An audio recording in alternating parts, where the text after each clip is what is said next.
باید چشاتون رو ببندید برید توی چند هزار سال پیش، یعنی زمانی که حتی هنوز خط رو انسان ابداع نکرده بود.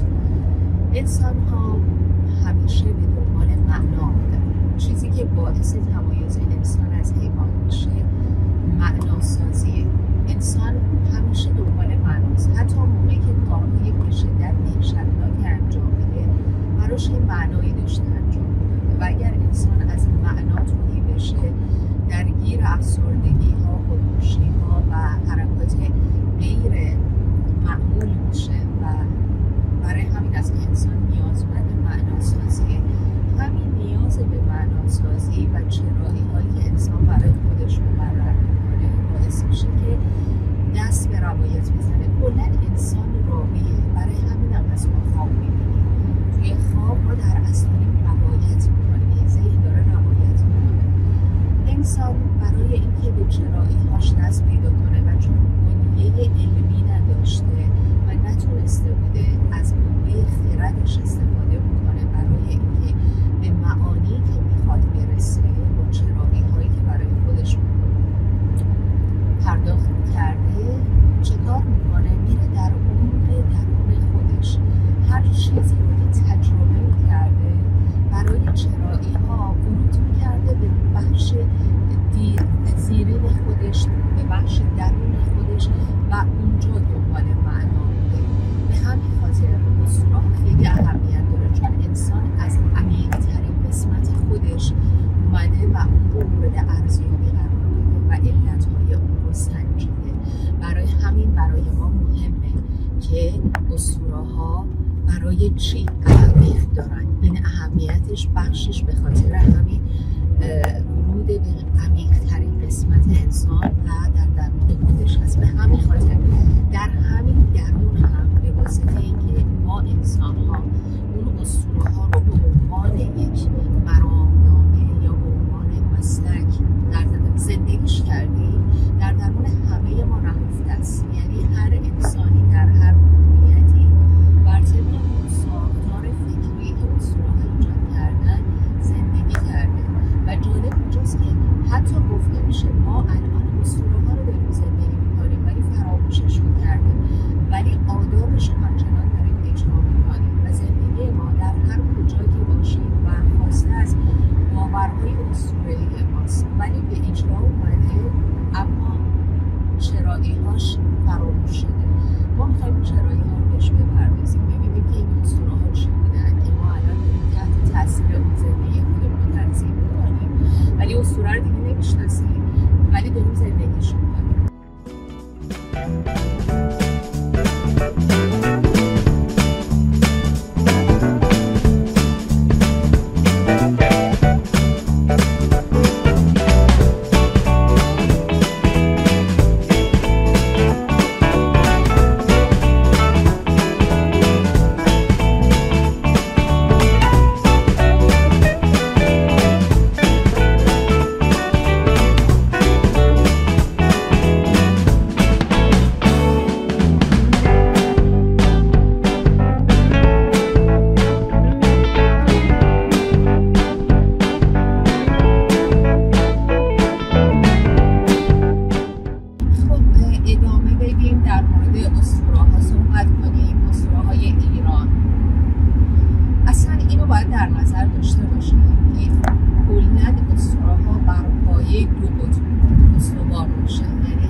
حتما ما باید این دو عنصر کنار هم دیگه داشته باشیم، وگرنه نه خیر معنا پیدا میکنه نه شر معنا پیدا میکنه. این دوتا در تقابل با هم با کشمکشی که با هم دیگه دارن معنا ایجاد میکنن و نگاه که میکنیم میبینیم مثلا با توجه به یافته‌های علمی به این نشستن که انسان کلاً برای اینکه بتونه به مفهوم دست پیدا کنه حتما باید روبوت رو در مقایسه با هم قرار بده. به همین خاطر توی همه اساطیر ما یک عنصر خیر داریم و یک عنصر شر داریم. در ایران زمین عنصر خیر ما میشه اهورامزدا، عنصر شر میشه اهریمن. که این دوتا جالب اینجاست که چه نشانه هایی دارن و این نشانه ها باید حتما توسط یک ایرانی مورد نظر قرار بگیره و جالب اینجاست که هر سرزمینی فراخور فرهنگی که داره که این فرهنگ با تجربه زیستیش به دست اومده، با کشتارهایی که شدن، با خونهایی که ریخته شده، با سختی‌هایی که کشیدن، با رنج‌هایی که برها گذشته این مفاهیم ساخته میشه. جالب اینجاست که ما اهورامزدامون که بزرگهستی بخش داناست، راستیه و جلوه نوره و شما برای اینکه بتونید در این راستا زندگی خوبی داشته باشید باید حتما به راستی رو بیارید و این زندگی خوب از جهت اسطوره‌های ایران چیه؟ جالب اینجاست که این زندگی خوب یعنی رسیدن به شادی، یعنی رسیدن به عشق. توی اسطوره‌های ایران زمین اهورامزدا قطبی هستش که شما اگر با راستی عجین بشید و دروغ نگید، کژی پیشه نکنید، میتونید به شادی برسید. و جالب اینجاست که توی ایران زمین ما نزدیک به 4000 سال پیش، یعنی 3700 سال پیش زرتشت به عنوان نخستین فیلسوف میشه بود، چون فلسفه از زمان خردورزی ایجاد میشه. و جالب اینجاست که زرتشت نخستین کسیه که خدا شد تجلی خرد معرفی میکنه. اهورامزدا خرده، برای همین توی شاهنامه ما داریم به نام خداوند جان و خرد. و خیلی جالبه که ما نخستین مردمانی هستیم که خدای ما خرده. و جالب اینجاست که با خرد شما به عشق میرسید، به شادی میرسید، چیزی که ما زندگی میکنیم تا اون کسبش کنیم. در برابر ما اهریمن رو داریم که اهریمن کژیه، ناپاکیه، تباهیه، سیاهیه و دروغ عاملی هستش که شما اگر پیشه کنید به اهریمنی میرسید. و جالب اینجاست که ما توی اسطوره‌هامون یک شخصیت بسیار جالبی داریم که واقعا شگفت انگیزه به نام ضحاک یا اژدها. ما این شخصیت رو وقتی که بهش میپردازیم متوجه میشیم که چه میزان اسطوره‌هامون حائز اهمیت هستن و باید متوجه قرار بگیرن. چرا؟ به خاطر اینکه اژدهاک نشان یک دوره از زندگی انسان هاست که ایرانیان به شدت درگیر کشتار شدن و اندیشه در زمانه ضحاک یا اژدهاک کشته شد، از بین رفت. این اسطوره چیه؟ این اسطوره ضحاک مردی است از دیار تازیان، یعنی صحرای حجاز، یعنی عربه. و این فرد به واسطه اینکه اغوا میشه، فریب میخوره از ابلیس، از شیطان، به شدت در جرگه اهریمنی هویت پیدا میکنه و مرامش بر ضد اهریمن پیش میره. اولی که توسط ابلیس فریب میخوره و پدرش رو میکشه تا به تحت پدر بشه. در دشت سواران نیزه گذار یک انسان یزدان پرستی بود به نام مرداس. اما این مرداس در کتاب‌های نامه‌های شاهنامه‌ای اسمش الوانه. در شاهنامه فردوسی میگه که 1000 تا گاو، 1000 تا اسب، 1000 تا میش، 1000 تا گرز داشت و هر کسی شیر احتیاج داشت. این مرد با خدا و با دین دریغ نمی‌کرد. پس اسمش الوان یعنی با اقتدار.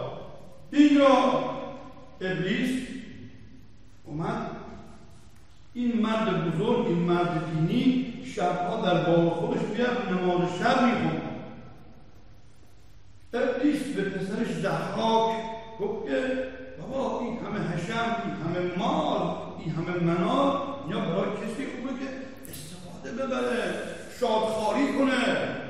چیه پیرمرد این همه مال منال داره، شبا میگه نماز میخونه، عبادت میکنه، اینا چیه؟ خب به هر حال پاداش زنده است، پدر پیره. گفت نه، من به تو یاد میدم. گفت چیکار کنم؟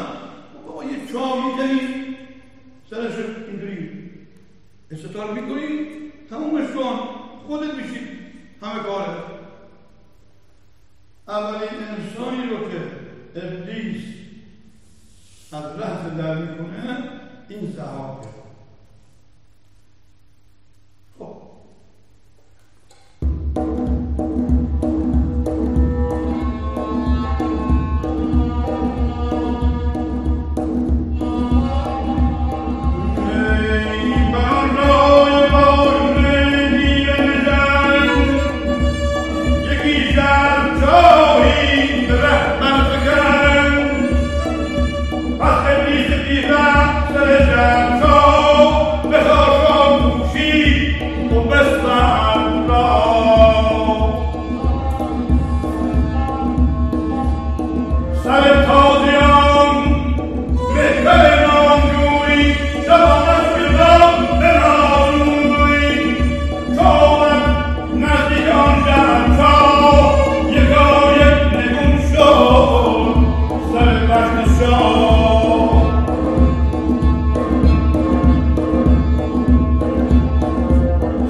یکایک هم اینجا به عنوان یک دفعه است، به عنوان یه دونه نیست. یکایک یعنی یک دفعه یهویی. فردوسی در این خصوص که فرزندی پدر خودش را به این فرم که این ناجوان مردانه به تخت برساند چی میگه؟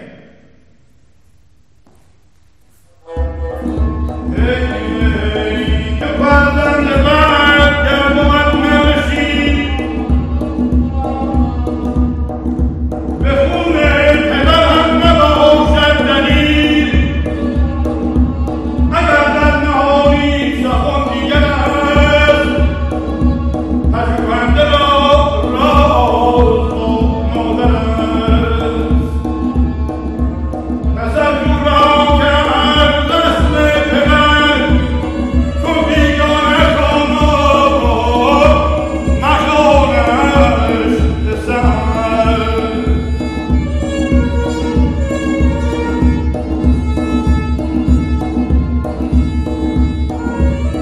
فردوسی اینجا داره به ما یاد میده ای انسان ها، هیچ پسره که حلالزاده باشه پدر خودش رو به تخت نمی‌نشونه،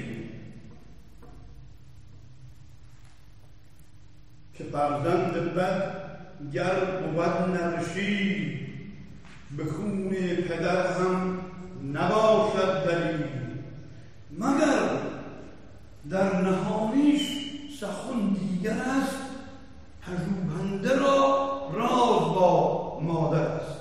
اگه میخواید بفهمید این پسر چرا این کار کرده، این تحقیقات و این پژوهش رو باید برید از مادرش. دومین فریبی که میخوره این بودش که در ایران زمین خیلی جالب، ما بانیان حفظ محیط زیست و حقوق حیوانات بودیم. به هیچ عنوان ایرانی ها شکار گوشت نمی‌کردن که گوشت بخورن و جزء گناهان بزرگ بوده و ما میتونیم ادعا کنیم که سند داریم در هزاره‌های ما حیوانات رو گوشتشون رو مورد اهمیت قرار دادیم و ذهن کشتار حیوان نداشتیم، گوشت نمی‌خوردیم مگر مواقعی و انجامش گناه محسوب شد. این ابلیس به شکل خالیگر یا آشپز میاد و شروع میکنه به پختن غذاهای خوشمزه و به ویژه گوشت. جالب اینجاست که زهار به شدت خوشش میاد و از ابلیس میخواد که در ازای غذای خوشمزه‌ای که براش پخته چیزی بخواد و ابلیس میگه که اجازه بده که من بر شانه‌های تو بوسه بزنم.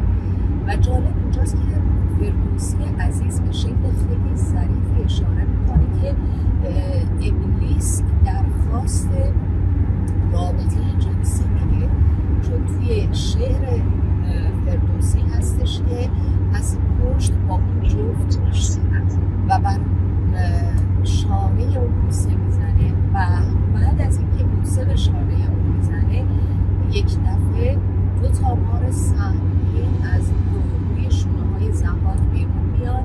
این دو تا مار رو شونه هاشون همون ابلیسی که اینجا وادارش کرد پدرش رو بکشه، اینجا بهش گفت که اگه میخوای مالات آسوده بمونن و تو را شکنجه ندن، شما باید از مغز جوانهای ایرانی به خودشون بدی که آرام بکنن.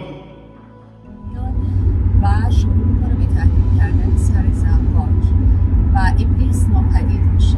این بار در قامت یک درمانگر، یک طبیب ظهور میکنه و ادعا میکنه که میتونه پاسخی بده به این درد لاعلاج ضحاک و بهش پیشنهاد میکنه که تو باید هر روز 2 مغز جوان رو به مارهات بدی تا مغزتون نخورن و بعد از اون ضحاک شروع میکنه به کشتار جوانها برای که مغز اونها رو به مارهاش بده. و جالب اینجاست که توی تفسیر شناسی این مغز بچه‌ها جایگاه خرد، تفکر، اندیشه است. و جالب اینجاست موردی که باید مد نظر داشت اینه که اشیده‌هاک یا ضحاک از ریشه ضحکه بسیار خنده کننده میاد. برای من خیلی جالب بود که چرا باید ضحاک بسیار خنده کننده باشه.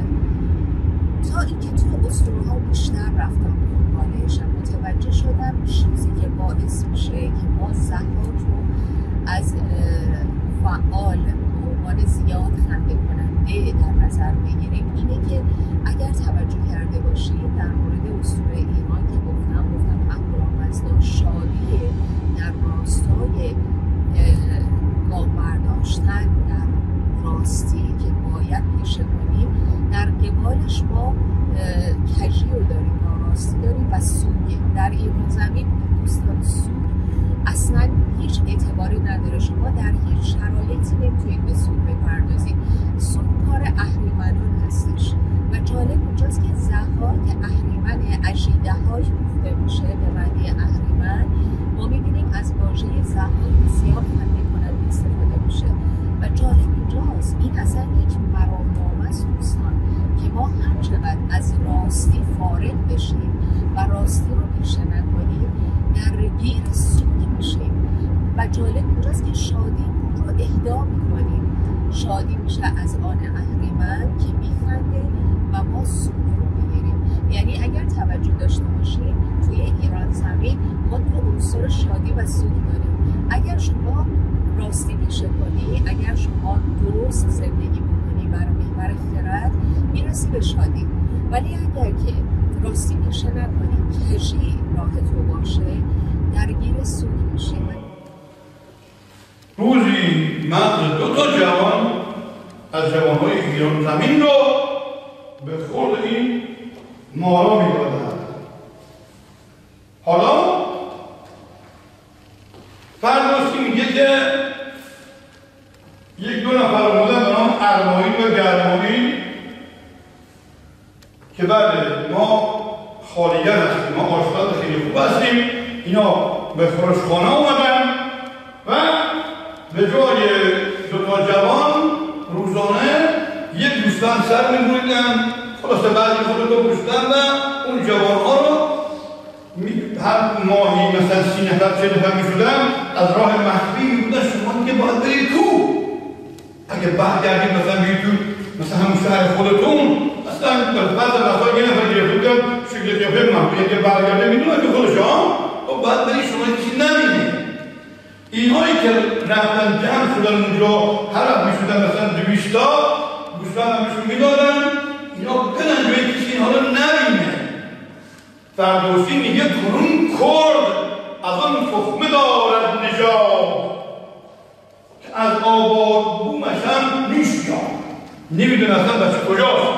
پس کردها نژاده یا مثلا بگیم مثل برد بگیم از فلان تیه یا فلان چیه، نه کردها این نوع زندگی کوچی چوپانی در کوه را کردی میگن و الا کردها همون بومی ها و پارسی ها و ایرانی های اصلی هستن که از همه به اصطلاح کشر و طبایع